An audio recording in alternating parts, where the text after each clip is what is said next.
When I started my sport and exercise science degree, there were a lot of assignments that I was not prepared for. So what things could I have done differently?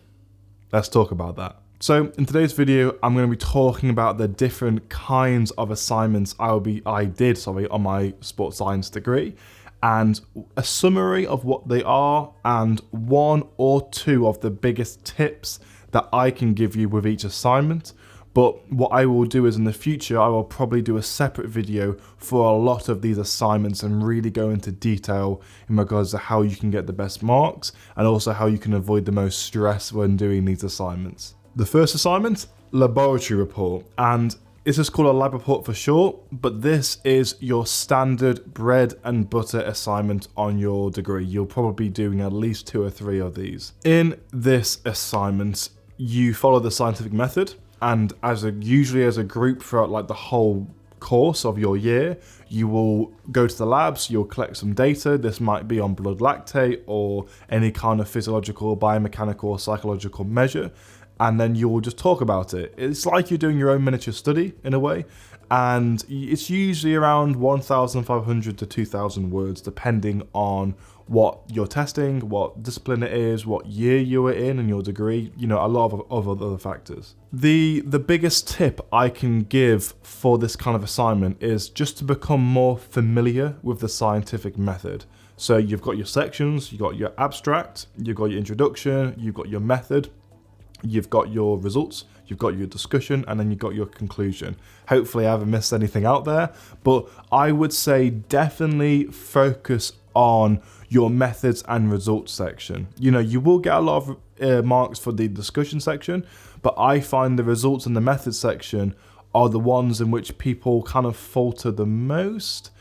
And they falter on the methods section, I find, because they don't understand the different kinds of studies, what equipment they should be using and why. And this means that if they're trying to test, flexibility or strength, if they don't know a lot about the methods and how to conduct a study, they won't effectively be able to critique other studies that have used different protocols in their study. So for example, if a study hasn't used a placebo group for something they're testing, that might be a big problem. And if you were not to mention that in your discussion, you might lose out on a lot of marks. So the method is useful not only for doing your dissertation at the end of the year, so you have a good amount of knowledge for method design, but it's also good for critiquing other studies in your literature review or usually in your discussion. Next is the results section, and it's all great, collecting data, but are you collecting the right data? Are you then analyzing that data correctly? Because a lot of people will be like, oh yeah, I'm using a p-value for statistical analysis. We're looking at confidence intervals. We're looking at correlation coefficient. We're looking at standard deviation, etc., etc. But a lot of them don't really know what these terms mean. They kind of know, but they don't really know. They're just plopping in some numbers in Excel and doing some testing and equations, but they don't know the significance, or they don't know the importance of these statistical analyses when they're doing their own lab report or they're doing their own dissertation, because this will greatly influence your discussion and your interpretations of the data that you've gathered. And as well as that, the results is where you're going to show the data. And it's really important to know how to show your data, whether it's to use the bar chart or a line chart, or there's so many things you can do on Word and Excel with graphs and data to really give yourself some extra marks, and also the better understanding you will have when you're conducting your own study later on. And trust me, the more time you invest into understanding the scientific method and understanding what data to collect, how to analyze your results, the better you will feel by the time you do your dissertation at the end of your 3rd year, if you do a dissertation. The next assignment I want to cover is a literature review. And again, this is a very common assignment that you will do in your degree. You will probably do a handful of these as well. They're usually a bit longer, around 2,500 to 3,000 words, again depending on lots of different factors. The biggest tips I can give for literature review is because it's a little bit longer, is to have somewhere to put down your notes. I mean, you should be doing this for most assignments, but a lot of assignments, especially literature review, requires a good amount of reading, okay? And I used to go overboard and put away too many references in my assignments, and my friends used to tease me about it. But you need somewhere, I personally think, to put down all the information so you've got more of a clear head when you're writing down the assignment. Because if you have 2 points and then you have 2 references, you might be like, which point came from which reference?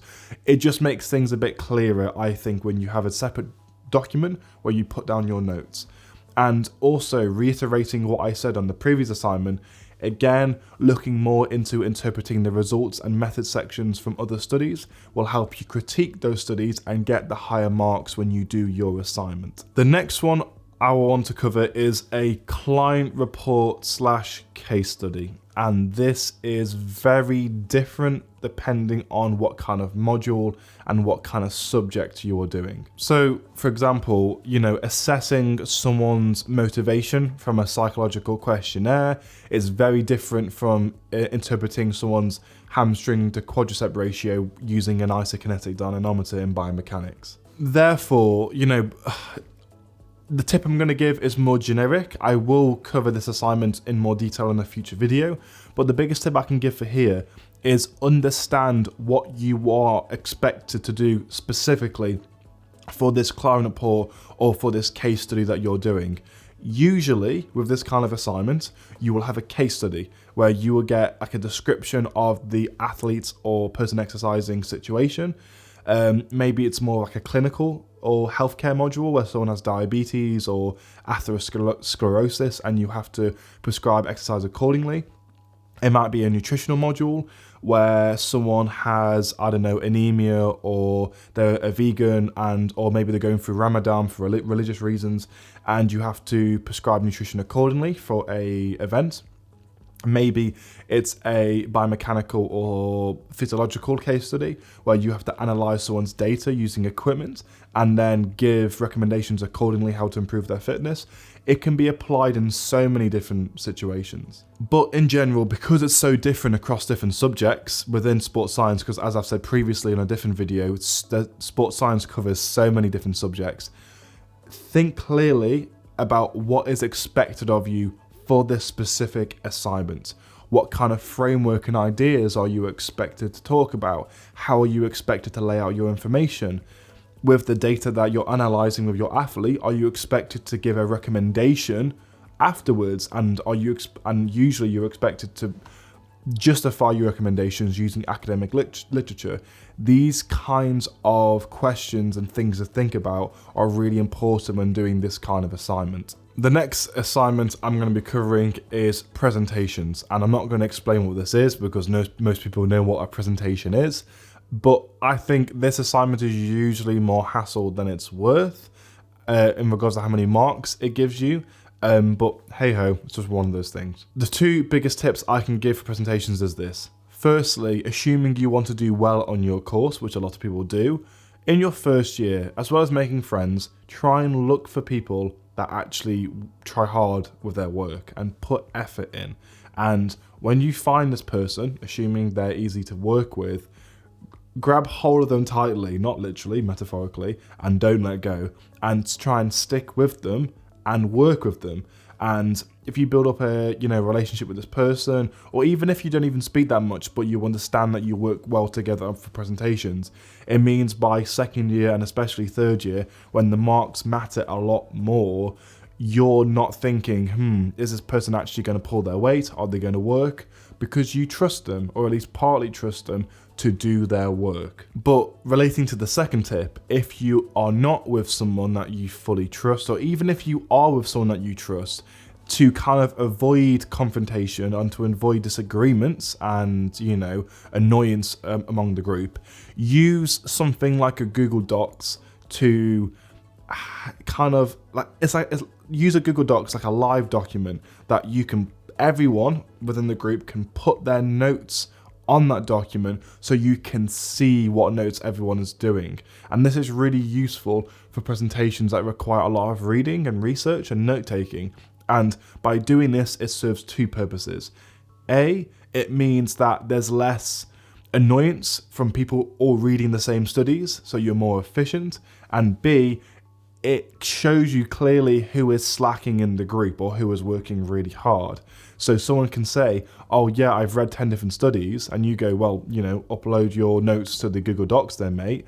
If he doesn't do it, then he clearly has not been actually putting in lots of work. He or she might have just been skimming over abstracts of studies and not actually putting the time in to collect notes and data for the presentation. And while it's important to trust people to get the job done, when it comes to university, where a lot of people are kind of lazy, and when it comes to university where you want to get the best grade possible and your grade will affect your career prospects, you want to make sure you get the job done.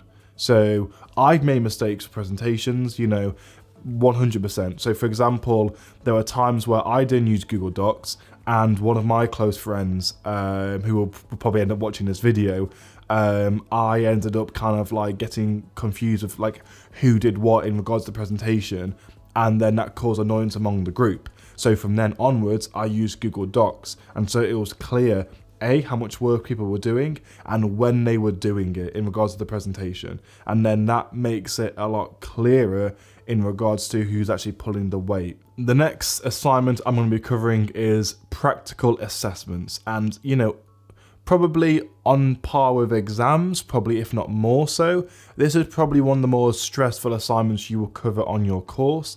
And the reason why I think it's the most stressful is because of the amount of uncertainty. There's a lot of variables that could change on the day. With this assignment, it's kind of self-explanatory. It's you being marked on your ability to carry out a specific task.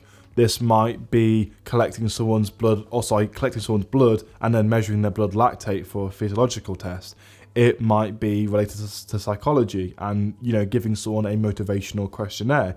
It might be related to biomechanics, where you're measuring someone's, the newtons of force through someone's legs when they're pushing against a force platform when they're jumping, or when doing a counter movement jump, for example. This can take lots of different forms, but the biggest tip I can give for this kind of assignment is that you should kind of take notes about, or just look into, what is expected of you on the day.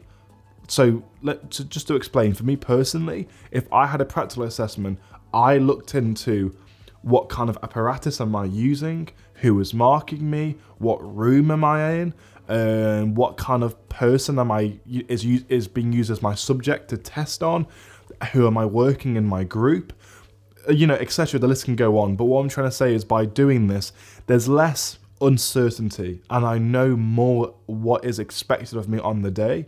And for me personally, as well as practicing and going through what kind of questions or what kind of answers I would give, even if it's verbally acting it out, these things really helped alleviate stress leading up to this assignment. The next one I'm going to be covering is a theoretical exam, or just an exam for short. And again, I'm not going to explain this because this is pretty clear. Most people know what an exam is. But the biggest tips I can give for this, and I'm going to keep this very concise. A, be very clear about what you are going to be tested on and what kind of information you need to revise and look into for that exam. B, think about what content you are the weakest and the strongest on. You can know this by testing yourself, or just by knowing from reading the content and how well you can understand it and explain it to someone, relating to the Feynman's principle. C, use active recall and possibly spaced repetition to test yourself on the content that you are the weakest on, and if you don't know it, read into it more and then test yourself again. If you do these things leading up to an exam, I guarantee that you will have better results. I can't guarantee, but I can be fairly sure, due to the amount of literature talking about active recall and spaced repetition. The last assignment I'm going to be covering is called a Viva, and I've left this last because I only did one of these in my whole degree, and usually you won't do this up until you do like a master's or mostly a PhD. But a Viva is essentially Latin for an oral defense. So you will put forward some kind of plan or idea, or sometimes a PhD if you're doing a PhD in the future, and people will poke holes in it and they will question you, and you have to give an oral defense of what you put forward and why it's appropriate and why it's effective. So my tip for this and what I did for my assignment is that think about what kind of thing the lecturer or marker will poke holes in. What kind of questions will they ask about? And think about your answers for those questions. Something that I was allowed to do was I was allowed to print out a few studies and bring them with me into the Viva.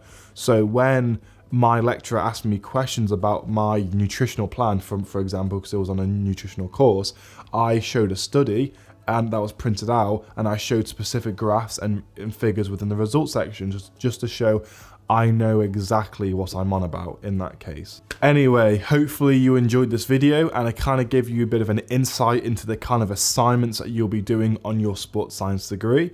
If you enjoyed this video, then check out my video that I will link here, talking about my biggest mistakes and lessons when I did my own sports science degree. I will see you there. Thank you for watching. Adios, amigos.